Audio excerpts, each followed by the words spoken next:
Hello বন্ধুরা, আশা করি সবাই ভালো আছি। তো আজকে আমরা যে চ্যাপ্টার নিয়ে আলোচনা করব সেটা বোর্ডে লেখা আছে তড়িৎ রসায়ন। তো আমরা যদি ওভারঅল পুরো কেমিস্ট্রির দুইটা পেপার নিয়ে আলোচনা ধারণা নিই, সেক্ষেত্রে সব থেকে সহজ চ্যাপ্টার বলতে গেলে এটা হচ্ছে তড়িৎ রসায়ন। সহজ চ্যাপ্টার বলছি এই জন্য, এই চ্যাপ্টারটাতে বোঝার যে জিনিসগুলো আছে সেগুলো খুবই সহজ। অ্যান্ড সেকেন্ডলি চ্যাপ্টারে প্রচুর পরিমাণে ম্যাথস আছে, ম্যাথসগুলো ইজিলি করা যায়, খুব বেশি এফোর্ট দিতে হয় না অ্যাকচুয়ালি।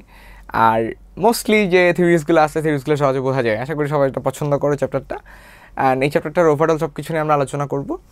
তো প্রথমত আসো আমরা শুরু করি তড়িৎ রসায়ন। তড়িৎ রসায়ন পড়ার আগে আমরা একটু পদার্থ নিয়ে আলোচনা করি।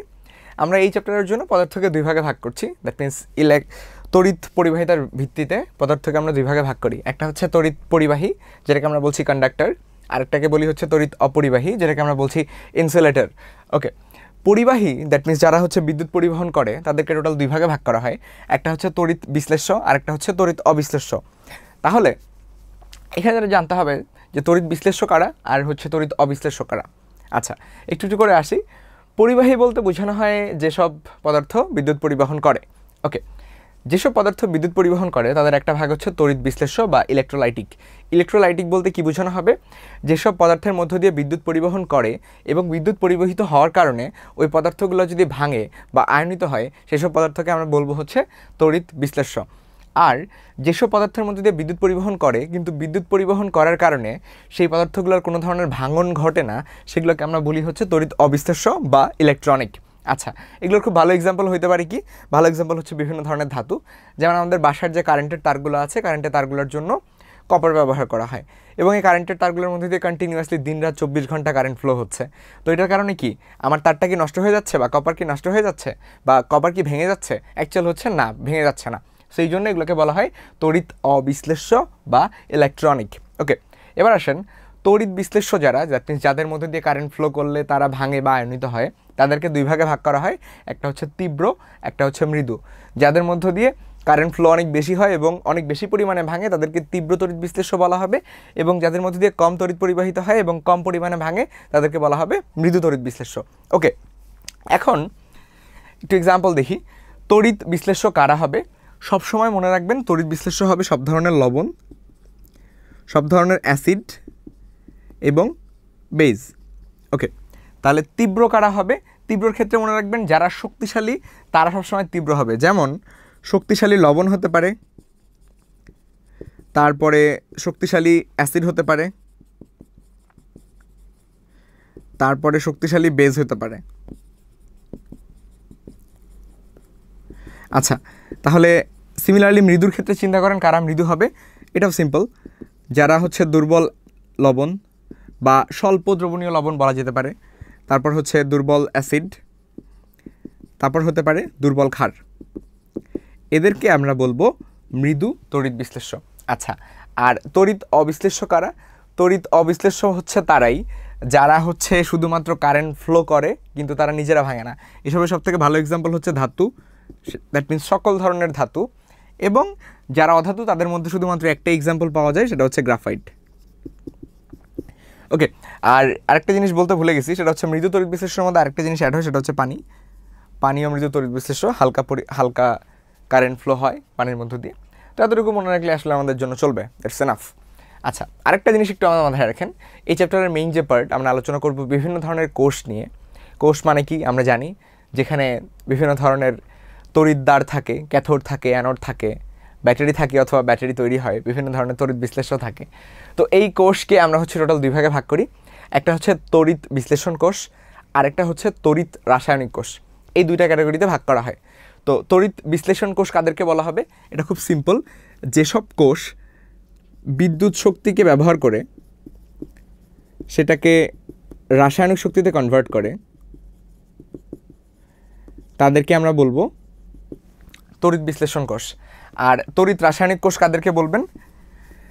যারা রাসায়নিক শক্তিকে ব্যবহার করে এবং রাসায়নিক শক্তিকে বিদ্যুৎ শক্তিতে রূপান্তরিত করে তাদেরকে আমরা বলবো তড়িৎ রাসায়নিক কোষ। সোজা কথায় বিদ্যুৎ শক্তি থেকে রাসায়নিক শক্তি হচ্ছে তড়িৎ বিশ্লেষণ কোষ, এবং তার উল্টাটা রাসায়নিক শক্তি থেকে বিদ্যুৎ শক্তি, তারা হবে তড়িৎ রাসায়নিক কোষ। ওকে, তড়িৎ বিশ্লেষণ কোষটা মেইনলি আমাদের জন্য ইজি। তড়িৎ বিশ্লেষণ কোষের ক্ষেত্রে কয়েকটা ছোট্ট ফ্যাক্টর মাথায় রাখবেন। যে তড়িৎ বিশ্লেষণ কোষে যে তড়িৎ বিশ্লেষ্যটা ব্যবহার করা হয়, সোজা কথায় যে লবণ বা যে অ্যাসিড বা যে ক্ষারটা ব্যবহার করা হয়, তাদের ক্ষেত্রে যে আয়নগুলো পাবেন সেই আয়নগুলোর মধ্যে কারা ক্যাথোডে যাবে কারা অ্যানোডে যাবে সেটা ডিপেন্ড করে তিনটা জিনিসের উপর। প্রথম নাম্বারটা হচ্ছে সক্রিয়তা সিরিজের উপর ডিপেন্ড করে, সেকেন্ডটা হচ্ছে দ্রবণ বা আয়নের ঘনমাত্রার উপর নির্ভর করে, এবং 3 নাম্বারটা হচ্ছে তড়িৎদ্বারের প্রকৃতির উপর নির্ভর করে। তড়িৎদ্বার বলতে কি বোঝায়?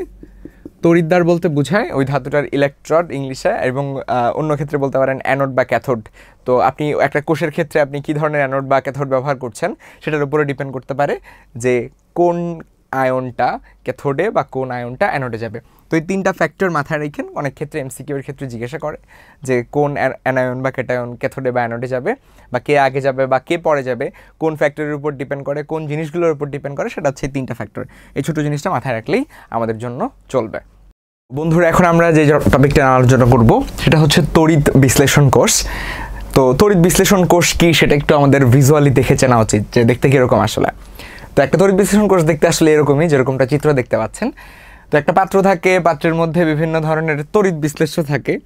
তো এই নীল রঙের যে ম্যাটেরিয়ালটা দেখতে পাচ্ছেন এটাই হচ্ছে আমার তড়িৎ বিশ্লেষ্য। তো তড়িৎ বিশ্লেষ্য আমরা অলরেডি বলেছি যে 2 ধরনের হতে পারে, আইদার তীব্র হতে পারে অথবা মৃদু হতে পারে। তো যাই হোক না কেন, তড়িৎ বিশ্লেষ্য আর কি। তো তড়িৎ বিশ্লেষ্যর মধ্যে লবণ থাকতে পারে, পানি থাকতে পারে, অ্যাসিড থাকতে পারে, বেস থাকতে পারে, যে কোনো কিছু হতে পারে, কোনো সমস্যা নেই। আচ্ছা, তড়িৎ বিশ্লেষ্য তো দেখলেন। এরপর এখানে বিভিন্ন ধরনের ইলেকট্রোড ইউজ করা হয় বা তড়িৎদ্বার ইউজ করা হয়। তড়িৎদ্বারকে 2 ভাগে ভাগ করি আমরা, একটা হচ্ছে অ্যানোড আর একটা হচ্ছে ক্যাথোড। তো অ্যানোড বা ক্যাথোড কোনটা হবে সেটা ডিপেন্ড করবে হচ্ছে ব্যাটারির উপর। তো আমরা যদি ব্যাটারিটা দেখি এখানে, এই ব্যাটারির বড় দাগটা মানে হচ্ছে পজিটিভ সাইন আর ছোটো দাগটা মানে হচ্ছে নেগেটিভ সাইন। তো একটা সিম্পল জিনিস মাথায় রাখেন, আমার নেগেটিভ সাইনটা যে পার্টে থাকবে, যেই সাইডে থাকবে বা যেই পার্শ্বে থাকবে, সেই পার্শ্বে আমরা ধরে নিতে পারি যে নেগেটিভ ইলেকট্রনগুলো ফ্লো হবে। সো এই সাইডটাকে আমরা নেগেটিভলি চার্জ করতে পারি, আর যে পাশে পজিটিভলি চার্জ আছে সেই তড়িৎদ্বারটাকে আমরা কিছুক্ষণের জন্য ধরে নিতে পারি যে এইগুলো পজিটিভলি চার্জ থাকবে। তো ধরেন আপনার তড়িৎ বিশ্লেষণের বা তড়িৎ বিশ্লেষ্যতে একটা ক্যাটায়ন থাকে আর একটা অ্যানায়ন থাকে। তাহলে ক্যাটায়ন যেটা পজিটিভলি চার্জ, সেটা কার প্রতি অ্যাট্রাক্টেড হবে? পজিটিভ চার্জটা ডেফিনেটলি যেদিকে নেগেটিভ চার্জ আছে সেদিকে অ্যাট্রাক্টেড হবে। সো পজিটিভটা অলওয়েজ নেগেটিভের দিকে যাবে। সো এটা যেহেতু ক্যাটায়ন যেই তড়িৎদ্বারে গিয়েছে সেটাকে আমরা বলি হচ্ছে ক্যাথোড। অ্যান্ড সিমিলারলি বলতে পারবেন অ্যানায়ন মানে হচ্ছে মাইনাস চার্জ কোন দিকে যায়? মাইনাস চার্জ অবশ্যই পজিটিভ চার্জের দিকে যায়। তাহলে অ্যানায়নটা যেই তড়িৎদ্বারের দিকে যাবে সেই তড়িৎদ্বারকে আমরা বলবো অ্যানোড। তাহলে সিম্পলি আরেকবার রিভিউ করে দিই, কী কী জানলেন। তড়িৎ বিশ্লেষণ কোষে একটা ব্যাটারি থাকে যার পজিটিভ বা নেগেটিভ চার্জ থাকে।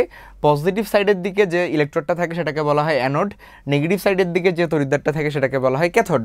এবং এখানে একটা তড়িৎ বিশ্লেষ্য থাকে।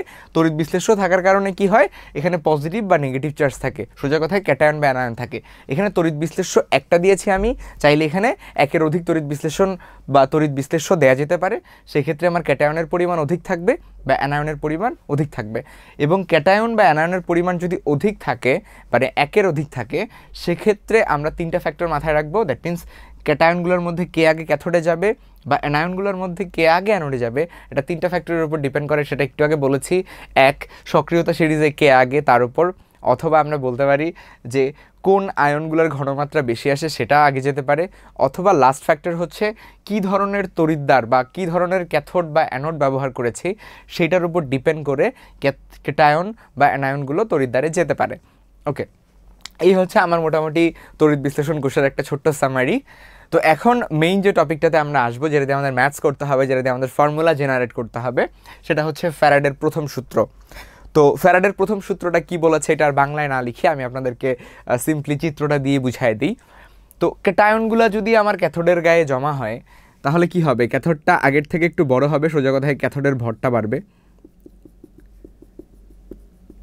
অথবা আমরা বলতে পারি যে অ্যানায়নগুলো যদি অ্যানোডের গায়ে জমা হয় তাহলে কি অ্যানায়নের ভরটা বাড়তে পারে বা অ্যানোডের ভরটা বাড়তে পারে। তো ফ্যারাডে বলছে, ফ্যারাডের প্রথম সূত্রটা এরকম যে ক্যাথোডে বা অ্যানোডে কি কী পরিমাণ পদার্থ জমা হবে সেটা ডিপেন্ড করে হচ্ছে আমার এই ব্যাটারির চার্জ কিউ এর উপর ডিপেন্ড করে।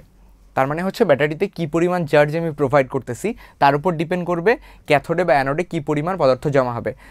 সো এই ফর্মুলাটার ম্যাথমেটিক্যাল টার্ম হচ্ছে এরকম, W is proportional to Q, যেখানে ডাব্লিউ হচ্ছে ক্যাথোড বা অ্যানোডে জমাকৃত পদার্থের পরিমাণ এবং কিউ মানে হচ্ছে আমার সরবরাহকৃত ব্যাটারির যে চার্জ আছে সেটা। তাহলে এই ছোট্ট সম্পর্কটা থেকে আমরা কি বলতে পারি? আমরা বলতে পারি যে ব্যাটারিতে যত বেশি চার্জ প্রোভাইড করা হবে বা যত বেশি চার্জ সাপ্লাই করা হবে আমার তত বেশি পরিমাণ পদার্থ ক্যাথোড বা অ্যানোডের গায়ে জমা হবে।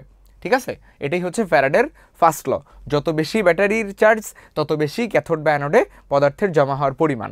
ওকে, তো সিম্পলি এখান থেকে আসেন, যদি সমানুপাতিক সাইনটা তুলে দেওয়া হয় তাহলে কি আসবে? তাহলে একটা ধ্রুবক আসে সবসময়, এই ধ্রুবকটাকে আমরা বলি হচ্ছে জেড আর থাকতেছে কিউ, তাহলে W is equal to Z Q. আচ্ছা, তাহলে একটু মনে রাখেন এখানে জেডটাকে বলা হয় তড়িৎ রাসায়নিক তুল্যাঙ্ক। তো তড়িৎ রাসায়নিক তুল্যাঙ্ক বা জেড এটা একটা ভ্যারিয়েবল কনস্ট্যান্ট, দ্যাট মিনস হচ্ছে এর মানটা ডিপেন্ড করবে কী ধরনের পরমাণু বা অণু বা কী ধরনের মৌল বা যৌগ ব্যবহার করা হচ্ছে তড়িৎ বিশ্লেষক হিসেবে, বা ক্যাটায়ন বা অ্যানায়নের ধর্মের উপর ডিপেন্ড করতে পারে এবং ওদের পারমাণবিক বা আণবিক ভরের উপর ডিপেন্ড করতে পারে। তো সেই ক্ষেত্রে জেড একটা ভ্যারিয়েবল কনস্ট্যান্ট এবং জেডের মানটা আমরা বলি M divided by E F. ঠিক আছে, Z is equal to M divided by E F. M মানে কি মনে রাখেন, এম মানে হচ্ছে পারমাণবিক বা আণবিক ভর, ই মানে হচ্ছে আদান প্রদানকৃত ইলেকট্রনের সংখ্যা, এবং ফাইনালি আমরা বলতে পারি যে এফ যেটা আছে এটাকে আমরা বলি হচ্ছে ফ্যারাডে, এবং ফ্যারাডে 1 ফ্যারাডে মিনস আমরা বলি 96,500 কুলম, যেটা একটা চার্জের ভ্যালু অ্যাকচুয়ালি। আচ্ছা, তো আমাদেরকে অনেক সময় জিজ্ঞেস করা হয় যে 1 ফ্যারাডে বলতে কি বুঝো? ঠিক আছে, তো 1 ফ্যারাডে বলতে বুঝাবেন যে 1 মোল ইলেকট্রনের টোটাল যে চার্জ আছে সেটাই হচ্ছে 1 ফ্যারাডে বা 96,500 কুলম। কীভাবে হিসাব করবেন? এটা হিসাব করা যায় ইলেকট্রনের চার্জ দিয়ে।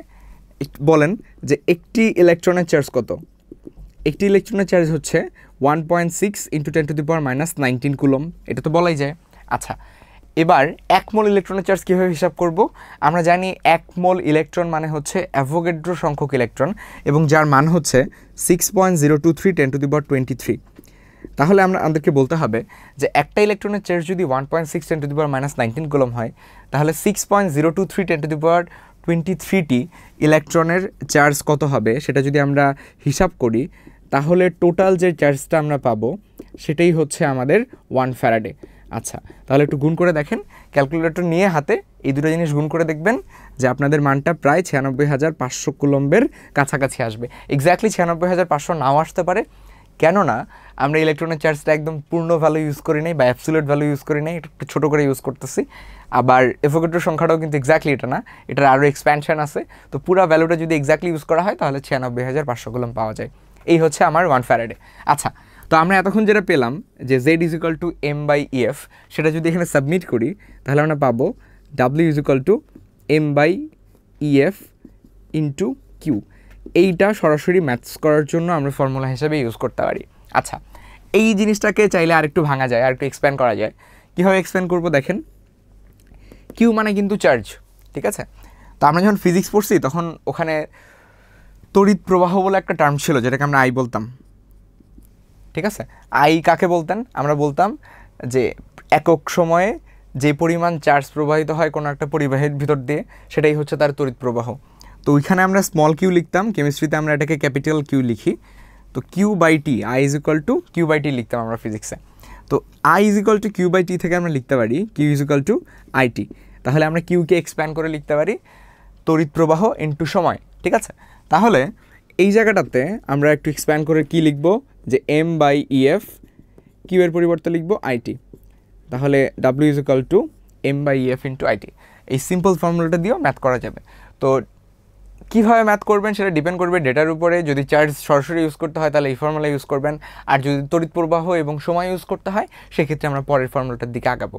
আচ্ছা, এই ফর্মুলাটাকে আরেকটু মডিফাই করা যায় নিজের মতো করে। কি করবা দেখো, যে W ডিভাইডেড বাই এম, এমটাকে জাস্ট নিচে নিয়ে আসলাম, তাহলে লেখা যায় IT ডিভাইডেড বাই EF। একটু মনে করে দেখেন, W বাই এম মানে কি জানতাম আমরা, যে কোনো কিছুর ভরকে আণবিক ভর দিয়ে ভাগ করলে কি পাওয়া যায়, মোল পাওয়া যায়। তাহলে W বাই এমকে আমরা মোল লিখতে পারি, তাহলে N is equal to IT divided by EF। তাহলে আমরা চাইলে এটাকে মোল দিয়েও প্রকাশ করতে পারি। এটাকে যদি আমরা মোল দিয়ে প্রকাশ করতে পারি, সেক্ষেত্রে আমরা কিছু নতুন জিনিস অ্যাড করতে পারি। একটু মনে করে দেখেন, মোল মানে আমরা পড়েছিলাম কোনো কিছুর ভরকে আণবিক ভর দিয়ে ভাগ করলে মোল পাওয়া যায়। সেকেন্ডলি আমরা পড়েছিলাম কোনো কিছুর আয়তনকে 22.4 দিয়ে ভাগ করলে মোল পাওয়া যায়। অবশ্যই আয়তনটা কিসে থাকতে হবে, লিটারে থাকতে হবে। ওকে, তারপর কি পড়েছি, কোনো কিছুর অণু, পরমাণু বা আয়নের সংখ্যাকে অ্যাভোগাড্রো সংখ্যা দিয়ে ভাগ করলে মোল পাওয়া যায়। আর কি পড়েছি, মোলারিটি ইন্টু আয়তনের গুণফল হচ্ছে মোল। আর কি পড়েছি, নর্মালিটি ইন্টু আয়তনের গুণফল হচ্ছে মোল। তারপর আর পড়ছি হচ্ছে PV বাই RT মানে মোল। অ্যান্ড ফাইনালি আজকে আমরা পাইলাম যে IT বাই EF এটা মানেও মোল। ঠিক আছে, তো ওভারঅল এই পুরা বক্সটা আমাদের এই চ্যাপ্টারের সবগুলো ম্যাথ করার ক্ষেত্রে ইউজ করতে হবে। এবং মোলের এই যে বিশাল যে লিস্টটা আছে, এটা যদি আমরা খুব ভালো মতো জানি বা ভালো মতো মনে রাখতে পারি, সেই ক্ষেত্রে আমরা এই ধরনের চ্যাপ্টারগুলো বা পরিমাণগত রসায়ন যে পড়েছি আগে, ওই চ্যাপ্টারগুলো খুব ভালো মতো কভার করতে পারবো। ওকে, তো আশা করি ফ্যারাডের ফার্স্ট লটা আমরা বুঝতে পারছি এবং এই ফর্মুলাগুলো ইউজ করে আসলে আমরা ম্যাথগুলোর দিকে আগাবো এবং এই চ্যাপ্টার প্রায় অর্ধেক ম্যাথ এই ছোট্ট ফর্মুলাটা দিয়ে কভার করা যায়। আমরা যদি ফ্যারাডের প্রথম সূত্রটা বুঝে থাকি, সেটার বেসিসে আমরা এখন কিছু ম্যাথস করব। তো এই ম্যাথগুলোর ক্ষেত্রে আমরা টাইপ বেসিসে করব। প্রথম 1 নাম্বার টাইপ 1 বলতে পারি আমরা এটাকে। দেখেন দুটো ম্যাথস দিয়েছি আমি, এই দুটো ম্যাথ সলভ করবেন কীভাবে। তো বেসিক্যালি এই ম্যাথসগুলো MCQর ক্ষেত্রে আসতে পারে। তো প্রথম ম্যাথটা দেখেন একটু ভালো মতো, কী বলা আছে, যে H2O থেকে 8 মোল অক্সিজেন উৎপন্ন করতে কী পরিমাণ তড়িৎচার্জ প্রয়োজন। তার মানে কি, আপনার তড়িৎ বিশ্লেষ্য হিসেবে পানি ইউজ করা হবে এবং পানি ব্যবহার করলে অ্যানোড বা ক্যাথোডে, সোজা কথা অ্যানোডে অ্যাকচুয়ালি অক্সিজেন যায়। তো অ্যানোডে আসলে কী পরিমাণ অক্সিজেন উৎপন্ন হয় সেটা তো হিসাব করাই যায়। আমাদেরকে বলছে 8 মোল অক্সিজেন উৎপন্ন করতে হবে। খুব ভালো কথা। তাহলে 8 মোল অক্সিজেন উৎপন্ন করতে হলে আপনার ব্যাটারির চার্জ কতটুকু লাগবে সেটা জানতে চাওয়া হয়েছে। তাহলে ম্যাথটা সলভ করবেন কীভাবে, খুব ভালো মতো দেখেন। প্রথমত মাথায় রাখেন, এখানে ব্যবহার করা হচ্ছে তড়িৎ বিশ্লেষ্য হিসেবে H2O বা ওয়াটার বা পানি। আচ্ছা, H2O-কে যদি আমরা আয়নিত করি, আপনি সিম্পলি বলবেন যে ভাইয়া এটা বাংলায় পাওয়া যায় হচ্ছে হাইড্রোজেন আর হাইড্রোক্সাইড। তো আমি ওটাকে হাইড্রোজেন হাইড্রোক্সাইড না লিখে আপনাদের বোঝার জন্য আর একটু সোজা করার জন্য আমরা যদি এটাকে হাইড্রোজেন আর অক্সিজেন দিয়ে লিখি, আশা করি আপনাদের সমস্যা নাই। আচ্ছা, তাহলে পানিকে ভাঙলে দুইটা হাইড্রোজেন আর একটা অক্সিজেন পাওয়া যায়, আয়ন অ্যাকচুয়ালি, হাইড্রোজেন আয়ন আর অক্সিজেন আয়ন। তাহলে এটা পাচ্ছি O2-। আচ্ছা, O2- থেকে যদি আমি 2টা ইলেকট্রন ডোনেট করাই দিই, অক্সিজেন আয়নটা থেকে যদি 2টা ইলেকট্রন ছেড়ে দিই, তাহলে আমরা কি পাই, আমরা পাই হচ্ছে অক্সিজেন পরমাণু। তো আমাকে বলছে অক্সিজেন পরমাণু না, অক্সিজেন অণু তৈরি করতে বলছে। আচ্ছা, অক্সিজেন অণু তৈরি করা মানে কি, অক্সিজেন পরমাণু আমার লাগবে হচ্ছে 2টা। তাহলে এটা যদি O2 তৈরি করতে চান, তাহলে আমার ইলেকট্রন লাগবে কয়টা, 4টা। তাহলে এই অক্সিজেন আয়ন লাগবে 2টা, তাহলে এই অক্সিজেন আয়ন আসতে হবে 2টা, তাহলে আমার হাইড্রোজেন লাগবে 4টা আর পানির অণু লাগবে 2টা। কি বুঝলেন এখান থেকে? এখান থেকে সিম্পলি বোঝা যায় যে 1 মোল অক্সিজেন তৈরি করতে 2 মোল পানির প্রয়োজন হয়। ঠিক আছে, এই সিম্পল জিনিসটা মাথায় রাখেন। এরপর সিম্পলি আসেন, আপনাকে কত মোল অক্সিজেন তৈরি করতে বলছে, আপনাকে তৈরি করতে বলছে হচ্ছে 8 মোল অক্সিজেন। তাহলে আমি এই জিনিসটাকে কত দিয়ে গুণ করব, 8 × 1 মোল অক্সিজেন দরকার আপনার। তাহলে আপনার ইলেকট্রন কতটুকু প্রয়োজন হবে, আপনার ইলেকট্রন প্রয়োজন হবে 4 × 8 মোল। 8 মোল অক্সিজেন তৈরি করতে 4 × 8 মোল ইলেকট্রন প্রয়োজন হবে। তাহলে 2 × 8 মোল অক্সিজেন আয়ন লাগবে। তাহলে এইটাকেও 8 দিয়ে গুণ করা হবে, এইটাকেও 8 দিয়ে গুণ করা হবে এবং এইটাকেও 8 দিয়ে গুণ করা হবে। ঠিক আছে, তাহলে আপনার আসল কাজ হচ্ছে কত মোল ইলেকট্রন প্রয়োজন হচ্ছে সেটা। কত মোল ইলেকট্রন প্রয়োজন হচ্ছে, 4 × 8 অর্থাৎ 32 মোল ইলেকট্রন প্রয়োজন হচ্ছে আমাদের। আমরা জানি 1 মোল ইলেকট্রনের চার্জ হচ্ছে 1 ফ্যারাডে। তাহলে 32 মোল ইলেকট্রনের চার্জ হচ্ছে 32 ফ্যারাডে এবং 32 ফ্যারাডে ইলেকট্রন মানে হচ্ছে 32 × 96,500 কুলম। তাহলে আমাদেরকে যদি অপশনসে দেয়া থাকে যে কত ফ্যারাডে চার্জ প্রয়োজন, তাহলে 32 ফ্যারাডে লিখবো। আর যদি এরকম করে বলা থাকে যে কী পরিমাণ চার্জ প্রয়োজন বা কত কুলম চার্জ প্রয়োজন, সেক্ষেত্রে আমরা 32 × 96,500 কুলম, দ্যাট মিনস 96,500 দিয়ে মাল্টিপ্লাই করে যে ভ্যালুটা পাবো সেটা আমরা ইউজ করব। তো আশা করি বুঝতে পারছেন। এখান থেকে আরও কিছু ছোটোখাটো ব্যাপার আসতে পারে, যেমন 8 মোল অক্সিজেন তৈরি করতে কত মোল পানির প্রয়োজন হয়, যেমন 8 × 2 16 মোল পানির প্রয়োজন হয়। তো এখান থেকে মাল্টিপল কোয়েশ্চেন আসলে আনসার করা পসিবল, আশা করি বুঝতে পারছেন। আচ্ছা, এই ম্যাথ 1-এর থেকে ম্যাথ 2 এর একটা ডিফারেন্স আছে। দেখেন, পড়তে একই রকম লাগতে পারে, দেখতেও একই রকম লাগতে পারে, বাট একটা ছোট্ট ডিফারেন্স আছে। কী ডিফারেন্স? আমরা এখানে পানি থেকে 8 মোল অক্সিজেন তৈরি করতে বলছিলাম। তার মানে কি, পানিটা আনলিমিটেড, যত ইচ্ছা আপনি ইউজ করতে পারবেন, কিন্তু এন্ড অফ দ্য ডে আপনাকে 8 মোল অক্সিজেনই তৈরি করতে হবে। তাহলে অক্সিজেনটা এখানে কি করা আছে? অক্সিজেনটা এখানে ফিক্স করা আছে, 8 মোলই তৈরি করতে হবে। এই ম্যাথটাতে দেখেন জিনিসটা একটু উল্টা। এইখানে আমার পানির অ্যামাউন্টটা ফিক্স করা, যে আপনি পানি 8 মোলের বেশি ইউজ করতে পারবেন না, বাট এইটার বেসিসে, এই ফিক্স ভ্যালুটার বেসিসে অক্সিজেন যতটুকু উৎপন্ন হবে ঠিক ততটুকুর জন্যই আমার কত কুলম চার্জের বা কত ফ্যারাডো চার্জের ব্যাটারি ইউজ করতে হবে বা ব্যাটারি খরচ হবে, সেটা আমাদেরকে বের করতে হবে। তো ম্যাথের প্রসেস সেম, আলটিমেটলি আপনার পানি থেকেই শুরু হবে। পানিকে আয়নিত করলে আপনি পাবেন 2টা হাইড্রোজেন আয়ন আর একটা অক্সিজেন আয়ন, যেটাকে আমরা ইজিলি ভেঙে লিখছি। নর্মালি হাইড্রোজেন হাইড্রোক্সাইড লিখতে পারতেন। আচ্ছা, তো এই অক্সিজেন আয়ন থেকে যদি 2টা ইলেকট্রন ডোনেট করেন, তাহলে আপনি পাবেন হচ্ছে অক্সিজেন পরমাণু। অ্যান্ড অ্যাজ ইউজুয়াল আবারও আমাদের অক্সিজেন পরমাণু প্রয়োজন নয়, আমাদের দরকার হচ্ছে অক্সিজেন অণু। তাহলে এটা দরকার আমার 2, তাহলে আমার ইলেকট্রন হয়ে যাবে 4, এটা দরকার হবে 2টা, এটা দরকার হবে 2টা, এটা দরকার হবে 4টা, এটা দরকার হবে 2টা। কি বুঝলেন এখান থেকে? যে 2 মোল পানি ব্যবহার করলে 1 মোল অক্সিজেন পাওয়া যায়। তো আমার এবার ফিক্স কি, পানির পরিমাণটা ফিক্স। এখানে আমি 2 মোল পানি থেকে 1 মোল অক্সিজেন পাচ্ছি, তো আমাদেরকে পানি ইউজ করা যাবে ম্যাক্সিমাম 8 মোল, ঠিক আছে? তাহলে 2 থেকে 8 মোলে কীভাবে যাওয়া পসিবল? আমরা যদি এই সংখ্যাটাকে 4 দিয়ে গুণ করি, তাহলেই কি 8 মোল পানি ইউজ করা হয়ে যাচ্ছে না? তাহলে এই 4টাকে 4 দিয়ে গুণ করব, এই 2টাকেও 4 দিয়ে গুণ করব। এটাকে যেহেতু 4 দিয়ে গুণ করছেন, তাহলে এটাও 4 দিয়ে গুণ হবে, ইলেকট্রনটাও 4 দিয়ে গুণ হবে, তাহলে 4 × 4 মোল অফ ইলেকট্রন, এবং অক্সিজেনটাও 4 দিয়ে গুণ হবে। আচ্ছা, তাহলে ওভারঅল আপনি যদি 8 মোল পানি ইউজ করেন, সেক্ষেত্রে আপনি 4 মোল অক্সিজেন পাবেন। এটাই তো বোঝা যায় সামারি।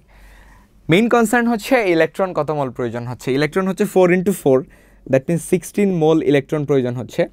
আমরা জানি 1 মোল ইলেকট্রনের চার্জ হচ্ছে 1 ফ্যারাডে, তাহলে 16 মোল ইলেকট্রনের চার্জ হচ্ছে 16 ফ্যারাডে। অ্যান্ড 16 ফ্যারাডে মানে আমরা জানি 16 × 96500 বা 96,500 কুলম। এটাই হচ্ছে আমাদের আনসার। তাহলে ডিফারেন্সটা বুঝেন, দুইটার মধ্যে একটু ডিফারেন্ট, জাস্ট ভাষাগত পার্থক্য আছে, এবং ভাষাগত পার্থক্যের কারণেই বেসিক্যালি আমাদের ফিক্স ভ্যালুগুলোর ডিফারেন্সের কারণে অ্যান্সারটাও একটু ডিফারেন্স আসছে। এটা আসছে 32 ফ্যারাডে, এটা আসছে 16 ফ্যারাডে। আশা করি এই দুইটা ম্যাথের মধ্যে ডিফারেন্সিয়েট করতে পারবেন, এবং এই সিম্পল ম্যাথটা যদি কোনো ক্ষেত্রে এমসিকিউ হিসেবে আসে, তাহলে আনসার করতে পারবেন। এত ছোটো ম্যাথ আসলে রিটার্নে আসে না, আসলে ম্যাক্স এমসিকিউর জন্য আসবে। তো আশা করি তখন পারবেন। খুবই সহজ একটা জিনিস, খুব সিম্পলি। আরেকটু ভালো করে যদি না বুঝে থাকেন, ভিডিওটা একটু রিওয়াইন্ড করে দেখেন, অ্যান্ড আশা করি বুঝতে পারবেন। তো এখন আমরা ফ্যারাডের ফার্স্ট লয়ের যে ফর্মুলা শিখেছি, সেখান থেকে আরেকটা ম্যাথ করব। এটা আমরা টাইপ 2 বলছি। তো এই টাইপের ম্যাথগুলো কীভাবে সলভ করবেন, তার আগে ম্যাথটা দেখে নেন। ম্যাথটাতে কী বলা আছে? বলা আছে কপার সালফেটের একটা দ্রবণ, দ্যাট মিনস হচ্ছে তড়িৎ বিশ্লেষক হিসেবে কপার সালফেট ব্যবহার করা হচ্ছে। সেই দ্রবণটাতে ব্যাটারির সাহায্যে 3.7 অ্যাম্পিয়ার কারেন্ট বা বিদ্যুৎ 6 আওয়ার মানে 6 ঘন্টা ধরে চালনা করা হচ্ছে। তো মাল্টিপল কয়েকটা কোয়েশ্চেন করা আছে। ফার্স্ট কোয়েশ্চেন বলা আছে কি পরিমাণ কপার ক্যাথোডে জমা হবে, কত মোল কপার ক্যাথোডে জমা হবে, কতটি কপার পরমাণু ক্যাথোডে জমা হবে, এবং কি পরিমাণ কপার সালফেট বিশ্লেষিত হবে। তো এই ম্যাথটার ক্ষেত্রে আমরা একটা চিত্র বা একটা ছবি জেনারেট করে নিয়েছি। মনে রাখবেন ম্যাথে অবশ্যই এই চিত্রটা দেওয়া থাকবে না। তো এটা দেখে আসলে আপনি কাজটা বুঝবেন যে আপনাকে কী কাজ করতে হবে। তো বেসিক্যালি কপার সালফেট তড়িৎ বিশ্লেষক ব্যবহার করছেন, তাহলে কপার সালফেটকে আয়নিত করলে কি পাওয়া উচিত? কপার 2+ এবং সালফেট 2-। তাহলে আমার দ্রবণে একটা ক্যাটায়ন আর একটা অ্যানায়ন উপস্থিত থাকবে। তাহলে ক্যাটায়নটা কি হবে?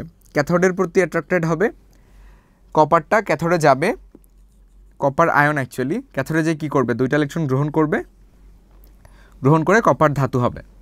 তাহলে আদান প্রদানকৃত ইলেকট্রনের সংখ্যা 2টা ইলেকট্রন। তাহলে এটা হচ্ছে আমার এর ভ্যালুটা, ঠিক আছে? আচ্ছা, তাহলে আমাকে প্রথম কোয়েশ্চেন যেটা বলা আছে কি পরিমাণ কপার ক্যাথোডে জমা হবে, তাহলে 1 নাম্বারটা সলভ করেন। কি পরিমাণ কপার বলতে বোঝানো হচ্ছে কত গ্রাম কপার অ্যাকচুয়ালি, ঠিক আছে? তাহলে ফ্যারাডের ফার্স্ট ল থেকে যে ফর্মুলা শিখে আসছি আমরা, W=m/EF ইন্টু IT, এই ফর্মুলাটা ইউজ করে আমরা ম্যাথটা সলভ করব। আচ্ছা, এম মানে কার এম অ্যাকচুয়ালি, বা কার পারমাণবিক ভর বা আণবিক ভর। মনে রাখবেন যেহেতু আমাদেরকে কপার কতটুকু জমা হবে সেটা জানতে চাইছে, তাহলে কপারের আণবিক ভরটা ব্যবহার করতে হবে, কপারের পারমাণবিক ভরটা। আচ্ছা, তাহলে কপারের পারমাণবিক ভরটা কত, সেটা হচ্ছে 63.5। আচ্ছা, তারপর ই মানে হচ্ছে আদান প্রদানকৃত ইলেকট্রনের সংখ্যা। কয়টা ইলেকট্রন গ্রহণ করতে হয়েছে কপার আয়নটাকে? 2টা ইলেকট্রন গ্রহণ করতে হয়েছে, তাহলে ই এর মান হচ্ছে 2। এফ মানে আমরা জানি 1 ফ্যারাডে, 1 ফ্যারাডে মানে আমরা জানি 96,500 কুলম্ব। এরপর আই মানে হচ্ছে কি, তড়িৎ প্রবাহের পরিমাণটা, এটা হচ্ছে 3.7, তাহলে এটা আমরা দিব 3.7। আর টি মানে হচ্ছে সময়টা আমরা ব্যবহার করেছি 6 আওয়ার বা 6 ঘন্টা, তাহলে 6 × 60 × 60, অলওয়েজ সেই জিনিসগুলোকে সেকেন্ডে কনভার্ট করে নিব। তাহলে 6 ঘন্টাকে 60 দিয়ে মাল্টিপ্লাই করলে মিনিট, এবং তাকে আবার 60 দিয়ে মাল্টিপ্লাই করলে সেকেন্ড পাওয়া যাবে। তো এই পুরো জিনিসটাকে যদি আমরা ক্যালকুলেটর দিয়ে সলভ করি তাহলে আমরা পাচ্ছি 26.3 গ্রাম। তাহলে কি বুঝলাম, যে আমার ক্যাথোডে কপার জমা হবে 26.3 গ্রামের সমপরিমাণ। ওকে, নাম্বার 2তে বলা হয়েছে কত মোল কপার ক্যাথোডে জমা হবে। তো মোলের ক্ষেত্রেও যে ফর্মুলাটা সেটাও আমরা মনে হয় শিখছি। তো আমরা মোলের ক্ষেত্রে কি লিখি, N=IT/EF সিম্পলি। তো আই এর মান, টি এর মান, ই এর মান, এফ এর মান, এখানে যেটা ব্যবহার করেছেন এক্স্যাক্টলি সেটাই তো ইউজ করবেন, তাই না? তাহলে আই এর মান হচ্ছে 3.7, টি হচ্ছে 6 × 60 × 60, ই এর মান হচ্ছে 2, এফ এর মান হচ্ছে 96,500। সো মানগুলো বসাই দিবেন, রেজাল্টটা পেয়ে যাবেন। ক্যালকুলেটরে বসাই নিন, তাহলে পাবেন 0.414 মোল, খুব সিম্পলি পাওয়া যায়। ওকে, নাম্বার 3 নাম্বারটাতে আমাদেরকে বলা হচ্ছে যে কতটি কপার পরমাণু ক্যাথোডে জমা হবে। তাহলে কপার পরমাণুর সংখ্যা জানতে চাওয়া হয়েছে। তো অলওয়েজ বলেছিলাম যে এই বক্সটা আমাদেরকে প্রচুর কাজে দিবে, প্রচুর ইউজফুল একটা বক্স। তো আমি এই উপরের সূত্রটাতে দেখেন N=IT/EF লিখেছি না, তো এন আমাদেরকে মোল দিচ্ছিল এতক্ষণ। তো আমরা এখন পরমাণুর সংখ্যা চাই। তাহলে দেখেন, মনে করে দেখেন এই জিনিসটা আমাদেরকে কি দেয়, উপরেরটা হচ্ছে অণু, পরমাণু বা আয়নের সংখ্যা ডিভাইডেড বাই হচ্ছে অ্যাভোগাড্রো সংখ্যা। তো এইটা মানে কি আলটিমেটলি মোল না? তাহলে এই এন এর পরিবর্তে আমি কি লিখতে পারবো, N/N। আবার ওটা = কি, IT/EF। তাহলে আমরা ডিরেক্টলি লিখতে পারি যে N/N = IT/EF। তাহলে এখান থেকে লেখা যায় যে N = IT/EF × NA। তাহলে IT/EF এর মান কত, 0.414, আর NA মানে হচ্ছে অ্যাভোগাড্রো সংখ্যা, সেটা হচ্ছে 6.023 10⁻23 T। তো এটা ক্যালকুলেটরে ক্যালকুলেশন করেন, আপনি আপনার রেজাল্টটা পেয়ে যাবেন। 4 নাম্বারটাতে আসেন। 4 নাম্বারে কি বলেছে আমাদের কাছে জানতে চাওয়া হয়েছে কি পরিমাণ কপার সালফেট বিশ্লেষিত হবে। তো এটার আনসার করা আসলে খুবই ইজি, কারণ আমরা জানি কপার সালফেটকে আয়নিত করলে কপার 2+ এবং সালফেট 2- পাওয়া যায়। তাহলে এটা যত মোল ভাঙবে কপার 2+ তো তত মোলই তৈরি হবে, তাই না? তাহলে কপার 2+ যত মোল ক্যাথোডে যায় এক্স্যাক্টলি তত মোলই কপার সালফেট ভাঙে। এটা দিয়ে অঙ্ক করা যায়। আরেকটা ওয়ে হচ্ছে, আপনি চাইলে এই সূত্রটা ব্যবহার করেও ম্যাথটা ডিরেক্টলি করতে পারবেন। একটা ছোট্ট চেঞ্জ খেলে আনতে হবে। এই MA মানে পারমাণবিক ভরের জায়গায় আমরা কি ইউজ করতাম, উপরেটাতে ইউজ করেছেন কপারের পারমাণবিক ভর। তো এবার যদি কতটুকু কপার সালফেট বা আপনার তড়িৎ বিশ্লেষণটা কতটুকু ভাঙছে সেটা যদি জানতে চান, জাস্ট M এর জায়গায় কপার সালফেটের আণবিক ভরটা বসায় দিবেন। তো কপার সালফেটের আণবিক ভরটা কত, 63.5 হচ্ছে কপারের পারমাণবিক ভর। সালফেট, তাহলে সালফার হচ্ছে 32, আর অক্সিজেন হচ্ছে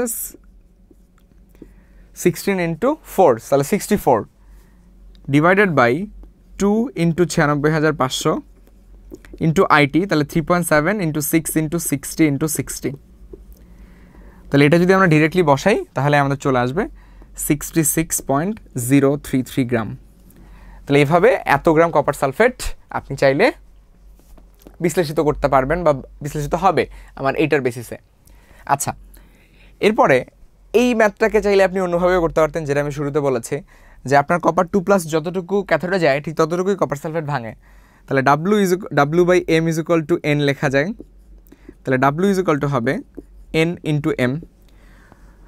কত মোল কপার সালফেট পাইছিলেন, কত মোল কপার ক্যাথোডে গেছিল পাইছিলেন 0.414, তার মানে হচ্ছে আপনার 0.414 মোল কপার সালফেটই ভাঙবে অ্যাকচুয়ালি।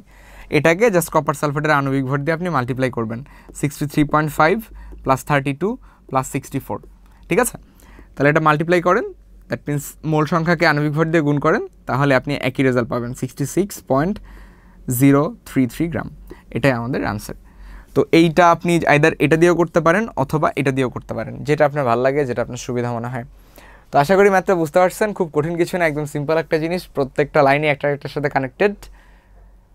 আশা করি কোনো সমস্যা হওয়ার কথা না। তো এখন আমরা যে ম্যাথটা করবো সেটা হচ্ছে ফ্যারাডের ফার্স্ট লয়ের থার্ড টাইপের ম্যাথসগুলো, যে কীভাবে এই ম্যাথগুলো সলভ করবেন। দেখেন একটা সিম্পল ম্যাথ দেওয়া আছে, ম্যাথটাতে কী বলা আছে যে 0.5 লিটার 2 মোলার নিকেল নাইট্রেটের দ্রবণে 3.7 অ্যাম্পিয়ার কারেন্ট 6 আওয়ার ধরে চালনা করা হলে দুটো কোয়েশ্চেন বলা আছে। জাস্ট আরেকটা জিনিস একটু মাথায় রাখেন, এখানে বলা আছে যে এটা প্ল্যাটিনাম তড়িৎদ্বারের প্রেজেন্সে ম্যাথটা করতে হবে।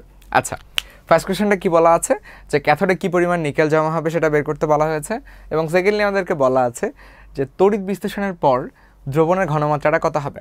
তো ম্যাথটার ভিজুয়াল রিপ্রেজেন্টেশনের জন্য আমরা একটা ছবি আঁকছি এখানে, এটা অবশ্যই ম্যাথে বা কোয়েশ্চেনে দেওয়া থাকবে না, তো এটা একটু বোঝার ট্রাই করেন। সিম্পলি এখানে ধরে তড়িৎদ্বার আছে, এবং অবশ্যই তড়িৎদ্বারগুলো কি, এগুলো হচ্ছে আমার প্ল্যাটিনাম তড়িৎদ্বার। ওকে, অ্যাজ ইউজুয়াল জানেন ব্যাটারির নেগেটিভ প্রান্তের সাথে যারা যুক্ত থাকে সেটা হচ্ছে অ্যানোড, পজিটিভ প্রান্তের সাথে যারা যুক্ত থাকে সেটা হচ্ছে ক্যাথোড। ওকে, এবং এটার দ্রবণটার আয়তন হচ্ছে 0.5 লিটার এবং ঘনমাত্রা হচ্ছে 2 মোলার।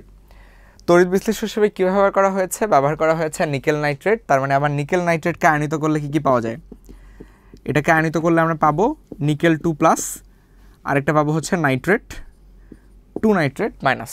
ওকে, তাহলে এই জিনিসগুলো আমার তড়িৎ বিশ্লেষণ হিসেবে এখানে উপস্থিত আছে। আচ্ছা, তো প্রথম কোয়েশ্চেনটা যে ক্যাথোডে কী পরিমাণ নিকেল জমা হবে, এটা খুব সহজ একটা কোয়েশ্চেন। এটার আনসারটা কি, আমরা জানি W = m/EF × IT, যেটাকে আমরা বলছি ফ্যারাডের প্রথম সূত্র থেকে পাওয়া। তো m মানে আমরা জানি পারমাণবিক ভর, কার পারমাণবিক ভর, যেহেতু নিকেল কতটুকু জমা হবে জানতে চাওয়া হয়েছে, তাহলে নিকেলের পারমাণবিক ভরটা আমরা ব্যবহার করব, যেটা হচ্ছে 58.7। আচ্ছা, ই মানে কি, ই মানে হচ্ছে আদান প্রদানকৃত ইলেকট্রনের সংখ্যা। নিকেল যেহেতু 2+ থাকে, তাহলে নিকেল 2+ থেকে নিকেল ধাতু হতে 2টা ইলেকট্রন প্রয়োজন হয়, তাহলে 2টা ইলেকট্রন প্রয়োজন হলে ই এর মান হচ্ছে 2 এবং এফ এর মান বরাবরের মতোই 96,500 কুলম। আইটা আমার যেটা দেওয়া আছে যে 3.7 অ্যাম্পিয়ার, আর সময়টা হচ্ছে 6 ঘন্টা বা 6 আওয়ার। তাহলে আই ইউজ করব 3.7 এবং সময়টা 6 ঘন্টা, ঘন্টাটাকে অবশ্যই সেকেন্ডে কনভার্ট করে নিব আমরা, তাহলে 6 × 60 × 60। ওকে, তো আমার সবগুলো ভ্যালু এখানে সাবমিট করা হয়ে গিয়েছে। তো এখান থেকে আমরা জাস্ট ভ্যালুটা অ্যাড করে ক্যালকুলেশন করে আমরা কি বের করতে পারি, অ্যাকচুয়াল মানটা বের করতে পারি। ভ্যালুটা কত হবে আমার, ভ্যালুটা আমরা লিখতে পারি 24.3 গ্রাম। এটা হচ্ছে আমাদের এখানকার সিম্পল একটা আনসার। আচ্ছা, এই আনসারটার বেসিসে আমাদেরকে পরের ম্যাথটার দিকে আগাতে হবে। পরের ম্যাথটা আমাদেরকে কি বলা আছে, পরের ম্যাথটাতে বলা হয়েছে যে তড়িৎ বিশ্লেষণের পর দ্রবণটার ঘনমাত্রা কত হবে। আচ্ছা, তাহলে দ্রবণটার ঘনমাত্রা এখন কত আছে, 2 মোলার আছে।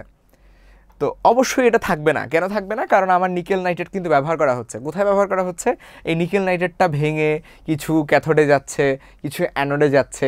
সো ওভারঅল আমার নিকেল নাইট্রেটের ঘনমাত্রাটা 2 মোলার থাকা উচিত না, 2 মোলার থেকে কমে যাওয়া উচিত। তো আমাদেরকে বের করতে হবে যে কমে যাওয়ার পরে আসলে কতটুকু থাকবে সেটা। ওকে, তো বের করি।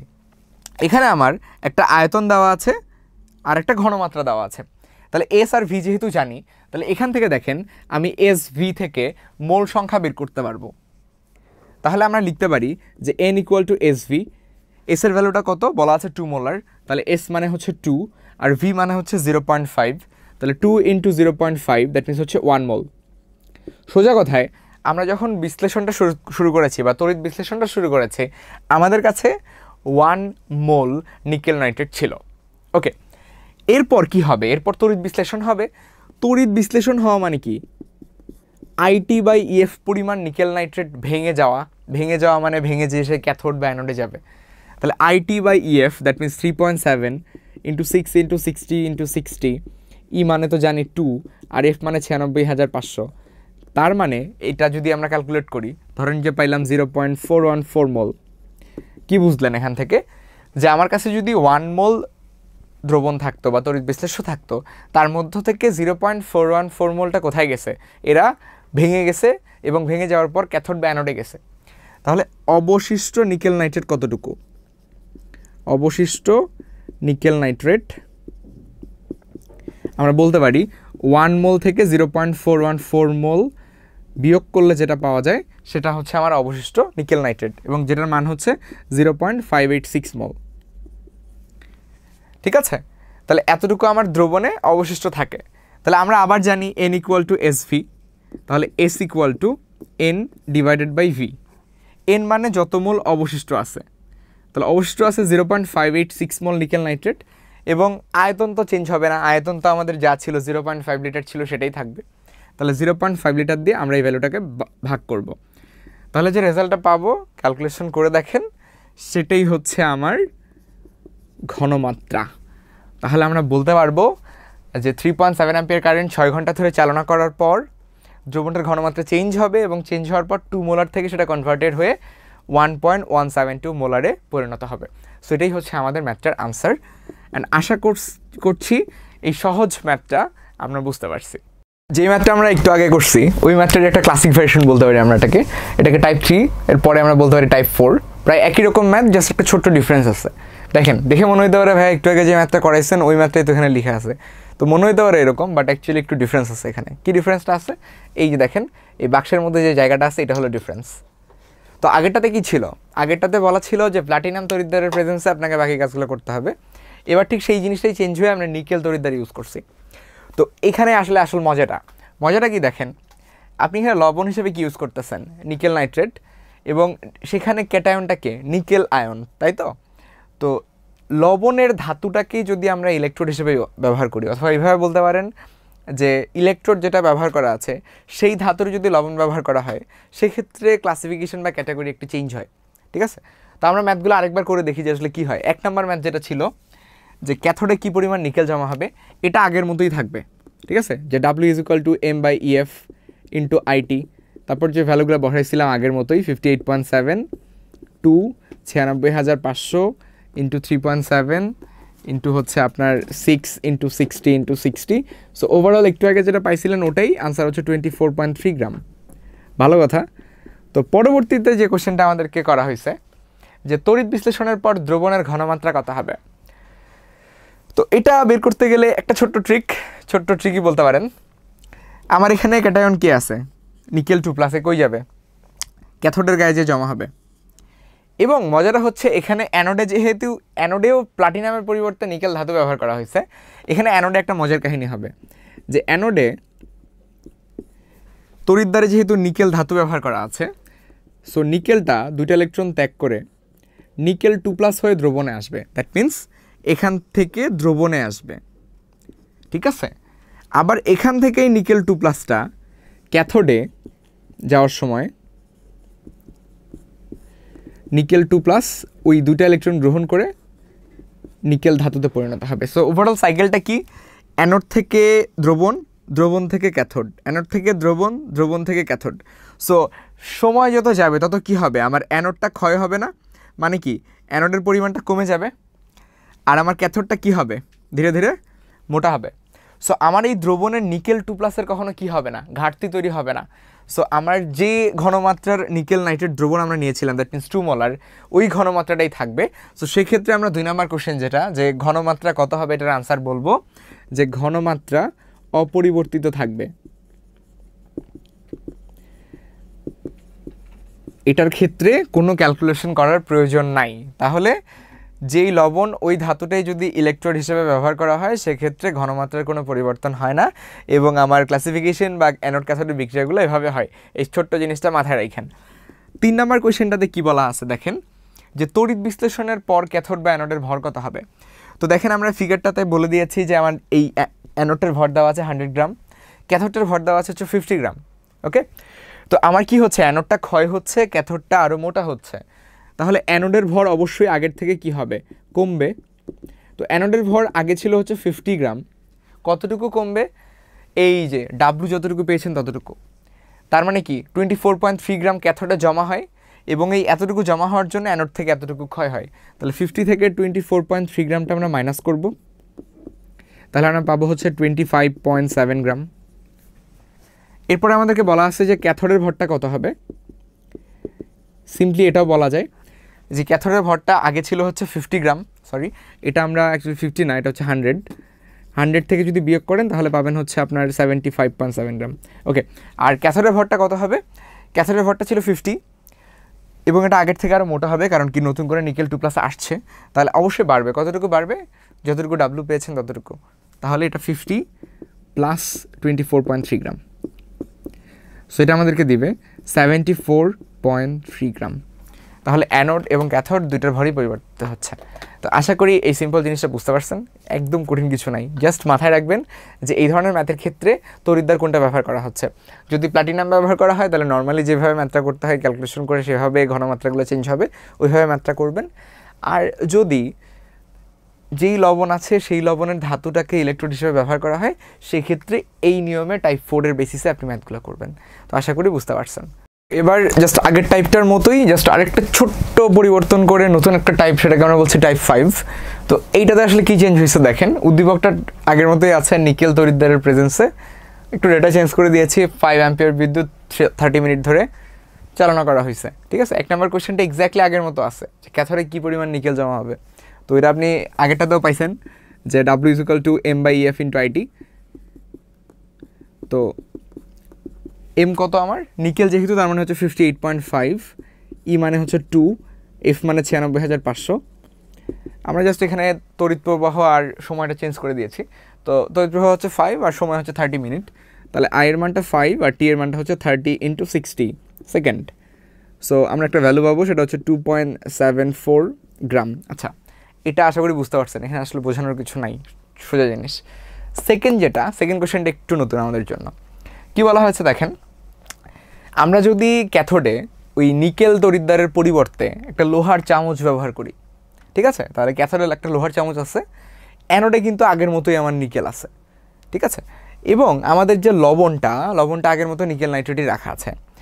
তো এই প্রসেসটাকে আমরা আসলে বলি হচ্ছে ইলেকট্রোপ্লেটিং দিয়ে কি করা হয় মনে আছে আশা করি, যে আমরা যদি কোনো একটা ধাতুর উপর একটা কম সক্রিয় ধাতুর প্রলেপ দিতে চাই, সেটাকে মরিচার হাত থেকে বাঁচানোর জন্য বা অন্য কোনো প্রসেসের জন্য হতে পারে, তো সেইটাকে আমরা বলি হচ্ছে ইলেকট্রোপ্লেটিং। ওকে, তো সেই ক্ষেত্রে নিয়মটা কি ছিল, যে যেই ধাতুর উপর ইলেকট্রোপ্লেটিং করা হবে সেটাকে আমরা ক্যাথোডে রাখবো, এবং যে ধাতু দ্বারা আমরা ইলেকট্রোপ্লেটিং করবো সেটাকে আমরা অ্যানোডে রাখবো। সো আমরা অ্যানোডে রাখছি নিকেল আর ক্যাথোডে রাখছি লোহার চামচটা। তাহলে নিকেলের প্রলেপ পড়বে লোহার চামচের উপর। তো প্রসেসটা আগের মতোই, নিকেল ধাতুর এই জায়গাটা ক্ষয় হবে ধীরে ধীরে, এবং সেটা ক্ষয় হয়ে নিকেল 2+ আয়ন হিসেবে দ্রবণে আসবে, এবং এই নিকেল 2+টা চামচের গায়ে যে জমা হবে, ঠিক আছে।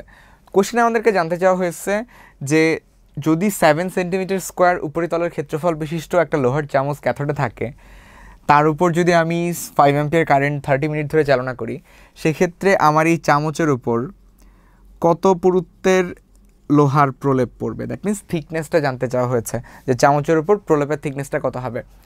তো এই ম্যাথটা করার জন্য প্রথম যে কাজটা আমরা আসলে করে ফেলছি, সেটা হচ্ছে এই সময়ের মধ্যে এত কারেন্ট সাপ্লাই করলে কত গ্রাম নিকেল আসলে প্রোভাইড করা পসিবল, সেটা আমরা 1 নম্বরে পাইছি। 2 নম্বর কাজটা কী হবে দেখেন, আমরা কোনো কিছুর আয়তন, ভর, ঘনত্ব এসবের মধ্যে সম্পর্ক আমরা জানি যে ρ = m/v বা w/v। ওকে, তাহলে w কি? w হচ্ছে ρv, দ্যাট মিনস ঘনত্ব ইন্টু আয়তন। আচ্ছা, আয়তনকে ভাঙলে কি লেখা যায়? আয়তনকে লেখা যায় ক্ষেত্রফল ইন্টু পুরুত্ব। তাহলে w ঘনত্ব ইন্টু ক্ষেত্রফল ইন্টু পুরুত্ব, ঠিক আছে। তো আমাদের আসলে এই পুরুত্বটা দরকার, টি এর মানটা দরকার। তাহলে টি কি লেখা যাবে? টি লেখা যাবে w/ρ ইন্টু ক্ষেত্রফল। তো যে ডাব্লুটা, যে কতটুকু নিকেল আমরা আসলে এই সময়ের মধ্যে সাপ্লাইড পাবো, সেটা হচ্ছে 2.74 গ্রাম। তাহলে ডাব্লু হচ্ছে 2.74। ওকে, ঘনত্বের ক্ষেত্রে আমাদেরকে একটা ডেটা দেওয়া আছে এখানে, যে নিকেলের আপেক্ষিক গুরুত্ব হচ্ছে 1.4, ঠিক আছে। তো মনে রাখেন, আপেক্ষিক গুরুত্ব যদি 1.4 হয়, তার মানে এটা হচ্ছে 1400 kg/m3, অ্যান্ড এটাকে যদি আমি গ্রাম/সেন্টিমিটার কিউবে কনভার্ট করি, তাহলে এটা হবে 1.4 গ্রাম/সেন্টিমিটার কিউব। যেহেতু আমরা এখানে সিজিএস ইউনিট ইউজ করতেছি সব জায়গায়, তাহলে ঘনত্ব বা রোটাও গ্রাম/সেন্টিমিটার কিউবে ইউজ করব। তাহলে রো হবে 1.4। আর ক্ষেত্রফল বলতে আমাদের পুরো চামচটার উপরিতলের ক্ষেত্রফল এখানে বলা আছে 7 সেন্টিমিটার স্কোয়ার, এবং 7 সেন্টিমিটার স্কোয়ারটা আমরা এখানকার ক্ষেত্রফল হিসেবে ব্যবহার করব। তো জাস্ট এই ক্যালকুলেশনটা ক্যালকুলেটরে করে ফেলেন, তাহলে রেজাল্ট পেয়ে যাবেন 0.0 0.28 সেন্টিমিটার, তার মানে আমার চামচটার উপর 0.28 সেন্টিমিটার পুরুত্বের একটা প্রলেপ পড়বে। কার প্রলেপ? নিকেলের প্রলেপ। তো আশা করি ম্যাথটা বুঝতে পারছেন, খুব সহজ একটা ম্যাথ। জাস্ট এই সিম্পল জিনিসটা মাথায় রাখেন যে আয়তনটাকে কীভাবে আমি ক্ষেত্রফল ইন্টু পুরুত্বতে কনভার্ট করতে পারি, তাহলেই পুরুত্বটা বের করতে পারবেন। তো এখন যে ম্যাথটা দেখবেন সেটা হচ্ছে আমার টাইপ 7 বা টাইপ 6। টাইপ 6 মনে হয় একটু আগে পড়েছেন, এটা হচ্ছে আমার টাইপ 7। তো এখানে বলা আছে যে প্রতি গ্রাম জিঙ্ক তৈরিতে যদি 7 টাকা খরচ করা হয়, তাহলে 15 গ্রাম অ্যালুমিনিয়াম তৈরি করতে কত টাকা খরচ করা হবে। তো দেখে প্রথম মনে হতে পারে যে এটা একটা ঐকিক নিয়মের ম্যাথ, বাট জিনিসটা অবশ্যই ঐকিক নিয়মের ম্যাথ না, এবং এখানে একটা টাকার খেলাধুলা আছে আর কি। তো প্রতি গ্রাম জিঙ্কের দাম দেওয়া আছে, তাহলে আমার 15 গ্রাম জিঙ্কের দাম বের করতে বললে জিনিসটা ইজি হইতো, বাট এখানে জিঙ্কের দাম দেওয়া আছে কিন্তু অ্যালুমিনিয়ামের দাম বের করতে বলছে। It's kind of weird. আমাদেরকে বাজারে যাওয়ার পর বলা হয়েছে যে ভাই একটা ছাগলের দাম হচ্ছে 3000 টাকা, তাহলে 10টা গরুর দাম কত? তো খুবই উইয়ার্ড একটা কোশ্চেন। তো এটার জন্য জাস্ট একটু মাথা খাটাইতে হবে, একটু বুদ্ধিমান হইতে হবে। একটু বুদ্ধিমান না হলে দুনিয়াতে চলা খুব মুশকিল। তো সেক্ষেত্রে আপনি একটা কাজ করতে পারেন। কাজটা এরকম যে আমাদেরকে যদি বলা থাকে যে একটা ছাগলের দাম 3000 টাকা, তো আমরা যদি একটা গরুর দোকানদারের কাছে জিজ্ঞেস করি যে ভাই আপনার একটা গরু বেচলে কটা ছাগল পাওয়া যাবে, তো এনিহাও যদি গরুর দোকানদারটা বলে যে ভাই আমার একটা গরু বেচলে 3টা ছাগল পাওয়া যাবে, তো সেক্ষেত্রে আপনি কিন্তু হিসাবটা করে ফেলতে পারবেন যে একটা গরু মানে 3টা ছাগল, তাহলে 10টা গরু মানে হচ্ছে 30টা ছাগল, প্রতিটা ছাগলের দাম 3000 টাকা, তাহলে 10টা গরুর দাম হচ্ছে 90,000 টাকা। এইভাবে চাইলে একটার সাথে আরেকটা কানেক্ট করে আমরা চাইলে এভাবে সলভ করতে পারবো। তো কানেকশনটা আসলে মেইন। সেটা বোঝার আগে আরেকটা জিনিস একটু বুঝান, সেটা হচ্ছে এই তড়িৎ বিশ্লেষণ প্রসেসে আসলে টাকার খেলাটা কেন আসবে, টাকার কথা কেন আসবে, টাকা কোথায় খরচ হবে। ভাইয়া একটা কোষ চালাইতেছেন, ঠিক আছে, কোষ চালাইতে গেলে কি লাগবে? ব্যাটারি লাগবে। ব্যাটারির খরচ আছে না, কারেন্টের খরচ আছে না, বাসায় তো আর ফ্রিতে ইলেকট্রিসিটি চলে না, ডেফিনেটলি টাকা খরচ করে ইলেকট্রিসিটি চালাইতে হয়। তাহলে আমরা যদি একটা কোষে ব্যাটারি সাপ্লাই দিই বা চার্জের সাপ্লাই দিই, সেই চার্জের খরচটাই হচ্ছে বেসিক্যালি আমার টাকার রিজন, এই জন্য টাকাটা খরচ হয়। তো ম্যাথটা কীভাবে করবেন সেটা দেখেন। প্রথমত আমরা যে কাজটা করব, এখানে একটা জিঙ্কের ডেটা দেওয়া আছে। জিঙ্কের ক্ষেত্রে আমরা বলতে পারি W of zinc is equal two M/EF into IT. তো এমটা হবে এম অফ জিঙ্ক, ইটা হবে ই অফ জিঙ্ক ইন্টু আইটি। তাহলে আমরা কিন্তু এটাকে লিখতে পারি যে W/M জিঙ্ক ইন্টু হচ্ছে ই of zinc is equal to IT/F। এই আইটি আর এফ পুরোটাই কিন্তু চার্জের প্রপার্টি, এটাকে আমরা বলছি ইকুয়েশন নাম্বার 1। সিমিলারলি আমরা অ্যালুমিনিয়ামের ক্ষেত্রে আবার বলতে পারি যে W of aluminium is equal to M of aluminium divided by E of aluminium into F multiplication by IT. তো এটাকে উপরেটার মতো করে কাজ করেন বা সেপারেট করেন, তাহলে ডাব্লু অফ এল বা aluminium M of aluminium into E of aluminium is equal to IT/F। তো এটাতেও আমরা চার্জের প্রপার্টিগুলোকে একপাশে রেখে আলাদা করলাম। তো যদি এই দুইটার ভ্যালু সমান হয়, আমরা কিন্তু লিখতে পারি যে W of zinc divided by M of zinc into E of zinc equal to W of aluminium into M of aluminium into E of aluminium. তো আমরা একটা কাজ করবো এখান থেকে, সেটা হচ্ছে ডাব্লুর ভ্যালুটা বের করবো জিঙ্কের ক্ষেত্রে। তো ডাব্লু অফ জিঙ্ক কত হবে, মানগুলো একটু বসায় দেখেন। জিঙ্কের আণবিক ভর হচ্ছে 65.4, এটার আদান প্রদান কিন্তু ইলেকট্রন সংখ্যা হবে 2, বিকজ জিঙ্কের যোজনী হচ্ছে 2। অ্যালুমিনিয়াম আপনাদের কতটুকু তৈরি করতে বলা হয়েছে? 15 গ্রাম, ঠিক আছে। তাহলে আমরা এখানে 15 গ্রাম লিখলাম। অ্যালুমিনিয়ামের পারমাণবিক ভর কত? সেটা হচ্ছে 27, এবং এর আদান প্রদান কিন্তু ইলেকট্রন সংখ্যা হবে 3। তাহলে ডাব্লিউ অফ জিঙ্ক আমরা পাবো হচ্ছে 54.5 গ্রাম। আচ্ছা, এটা আমরা আসলে কেন করলাম? এটা করার রিজনটা আমরা এখন বুঝবো। আমরা এখানে দুটো ইকুয়েশন পাইছি, ইকুয়েশন 1 আর ইকুয়েশন 2, ঠিক আছে। তো আমরা ডাব্লু অফ অ্যালুমিনিয়ামের জায়গায়, মানে এই জায়গাটায় 15 গ্রাম বসাইছি যে আমাদেরকে 15 গ্রাম অ্যালুমিনিয়াম তৈরি করতে হবে। তাহলে 15 গ্রাম অ্যালুমিনিয়াম তৈরি করতে আমার যে পরিমাণ ব্যাটারি লাগবে, ঠিক সেই পরিমাণ ব্যাটারি খরচ করেই কতটুকু জিঙ্ক পাওয়া যাবে সেই রাস্তাটা আমরা বের করে নিলাম। তাহলে আবার বুঝেন যে 15 গ্রাম অ্যালুমিনিয়াম তৈরি করতে যে পরিমাণ ব্যাটারি খরচ হবে, ঠিক সেই পরিমাণ ব্যাটারি খরচ করে কত গ্রাম জিঙ্ক তৈরি করা যাবে সেটা আমরা বের করলাম।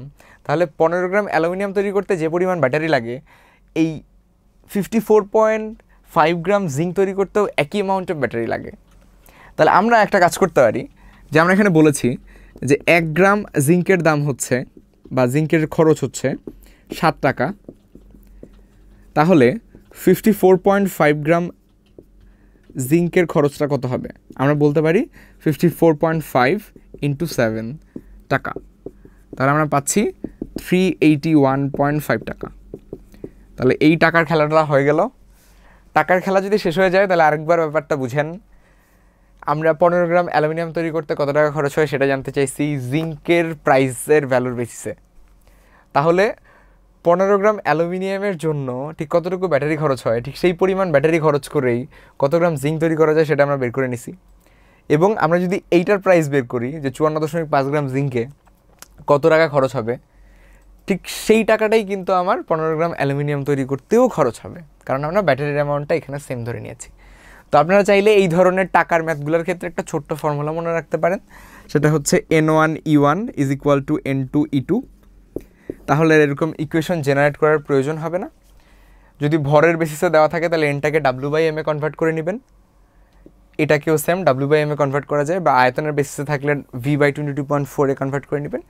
তো প্রয়োজন অনুযায়ী এনটাকে আপনি কনভার্ট করে নেবেন।